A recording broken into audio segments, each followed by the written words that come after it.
Morning everyone, I hope you all fine and well at home.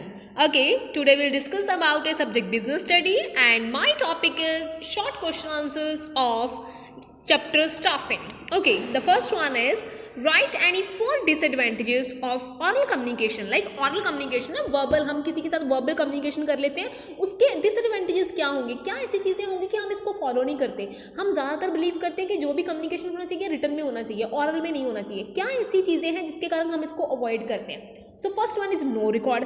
सबसे पहली इसकी limitation या डिसएडवांटेजेस यही हो जाता है कि ये इस चीज़ का कोई रिकॉर्ड नहीं होता. सपोज हमने एक मीटिंग में कोई कॉन्वर्सेशन की, किसी पर्सन ने मेरे को कोई भी इंस्ट्रक्शन पास कर दी, बट वो वर्बली कर दी.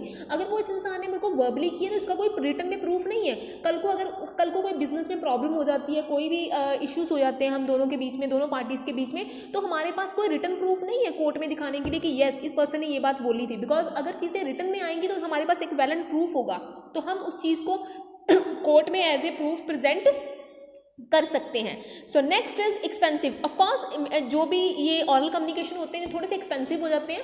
रिटन में आजकल आपको पता है व्हाट्सएप है, हमें मैसेज कर सकते हैं इजीली. इन्फॉर्मेशन टाइप करके मीडिया पे डाल दी जाती है, वो हम सबके फ़ोन तक पहुंच जाती है. लेकिन अगर हम बात करें ऑरल कम्युनिकेशन की तो हमें किसी ना किसी जगह पे न्यूज़ चैनल पे जाके इंटरव्यू देना पड़ेगा, किसी टीवी पे आना पड़ेगा, तो थोड़ा सा ये एक्सपेंसिव हो जाता है. Next one is inaccuracy. There is a possibility of inaccurate message to reach the destination. कई बार क्या होता है कि कई बार नेटवर्क्स के कारण, किसी प्रॉब्लम्स के कारण हमारी बात वहाँ तक नहीं पहुँच पाती है जहाँ तक हम चाहते हैं.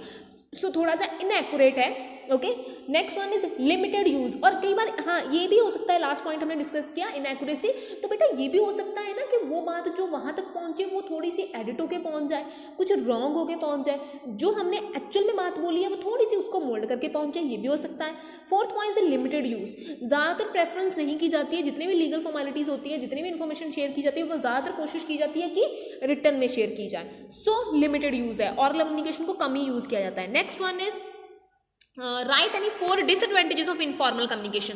ओके, इनफॉर्मल कम्युनिकेशन, इनफॉर्मल का मीनिंग आप सब लोग समझते हैं. इनफॉर्मल जब हम कोई मैसेज शेयर करते हैं जिसका ऐसी इन्फॉर्मेशन जिसका हमारे किसी वर्क के रिगार्डिंग नहीं है, कोई ऑफिशियल इन्फॉर्मेशन नहीं है, इसको हम कहते हैं इनफॉर्मल कम्युनिकेशन. ठीक है, और इनफॉर्मल कम्युनिकेशन के डिसएडवांटेजेस क्या है, क्या नुकसान होते हैं जब हम किसी के साथ इनफॉर्मल कम्युनिकेशन करते हैं. First one, distort meaning. Informal communication distort the subject matter of information and also distort the meaning. जब हम किसी के साथ कोई इंपॉर्टेंट इन्फॉर्मेशन बट वो इनफॉर्मल से अटेंड करते हैं, इनफॉर्मल वे से सेंड करते हैं, तो वो भी उसको सीरियसली नहीं लेता, तो कहीं ना कहीं उसका जो मीनिंग है ना वो इतनी एग्जैक्ट वे से ट्रांसफर नहीं हो पाता है. Next one is spread rumour. कई बार ये भी होता है कि इनफॉर्मल कम्युनिकेशन, कई बार आप इन्फॉर्मेशन इनफॉर्मल वे से सेंड कर रहे हो तो बहुत कई बार सीरियसनेस कम होकर उसमें र्यूमर्स ज़्यादा होते हैं. ठीक है, आप उसको एज ए र्यूमर्स के जैसे लेते हो कि अच्छा उसने बात में तो बताई है बट थोड़ी हंसी में बताई है, तो आप उसको एज ए र्यूमर लेते हो. Next one, third is misunderstanding. कई बार आप किसी सीरियस चीज़ को इनफॉर्मल वे से बताते हो तो वो मिसअंडरस्टैंडिंग हो जाती है. हो सकता है आपने जिस वे से इन्फॉर्मेशन को पोर्ट्रे करना चाहते थे, सामने वाले ने उस इंटेंशन के साथ या उस जेनरसिटी के साथ उस चीज़ को नहीं लिया है. Sixth one is no secrecy. जब आप किसी चीज़ को इनफॉर्मल वे से प्रिटेंड करते हो तो सामने वालों को लगता है कि इतनी ऑफिशियल नहीं है तो इसको सीक्रेट रखना ज़रूरी नहीं है, तो सीक्रेसी नहीं रहती है. Fifth one is difficulty in controlling. Control करने में बहुत प्रॉब्लम आती है. Of course this is the informal way. Informal वे में हमें लगता है कि ऑफिशियल चीज़ नहीं है तो आप इसको कंट्रोल नहीं कर सकते. Next one is write down the role of a supervisor in organisation. First point is as a planner. Supervisor has to plan the daily work schedule in the factory. At the same time, he has to divide the work to various workers according to their ability. So this is the supervisor. Supervisor का motive होता है कि वो daily basis पे plan बनाए और कोशिश करे अपने प्लान को एग्जीक्यूट करने की by dividing the work to all the persons who are involve in this work.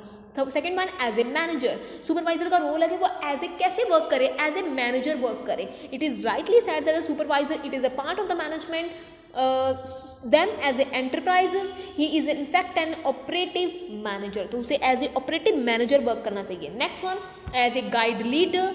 जो फैक्ट्री का सुपरवाइजर होता है, जो भी पर्सन होता है, उसे एज ए गाइड या एज ए लीडर वर्क करना चाहिए ताकि सब उसको फॉलो करें. उसका वर्क ऐसे होना चाहिए कि सब उसको ना चाहकर भी फॉलो करें. ठीक है, वो काउंसलिंग वाला होना चाहिए, वो एज ए काउंसलर होना चाहिए, एज ए गाइडर होना चाहिए, एज ए मोटिवेटर होना चाहिए. So third one is fourth one is as a mediator, जो सुपरवाइजर है वो एक मेडिएटर होना चाहिए, वो लिंक बिठाए between वर्कर और मैनेजमेंट के बीच में. I hope everyone clear this question. Let's move on the next one. Next is what are the basic element of communication.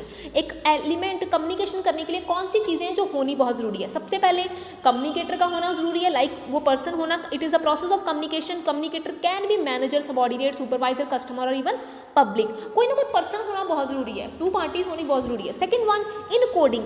पहले एक मैसेज किस जेस्चर में आप सेंड कर रहे हो, ट्रांसमिट कर रहे हो, वो होना चाहिए. इधर वो रीडर हो चाहे वो ऑरल हो, उसका जेस्चर क्लियर होना चाहिए. इसे कहते हैं इनकोडिंग. Next one, message. कोई ना कोई मैसेज जरूर होना चाहिए. अगर कोई मैसेज ही नहीं है, कोई इन्फॉर्मेशन नहीं है, तो फिर कम्युनिकेशन का कोई मीनिंग नहीं है.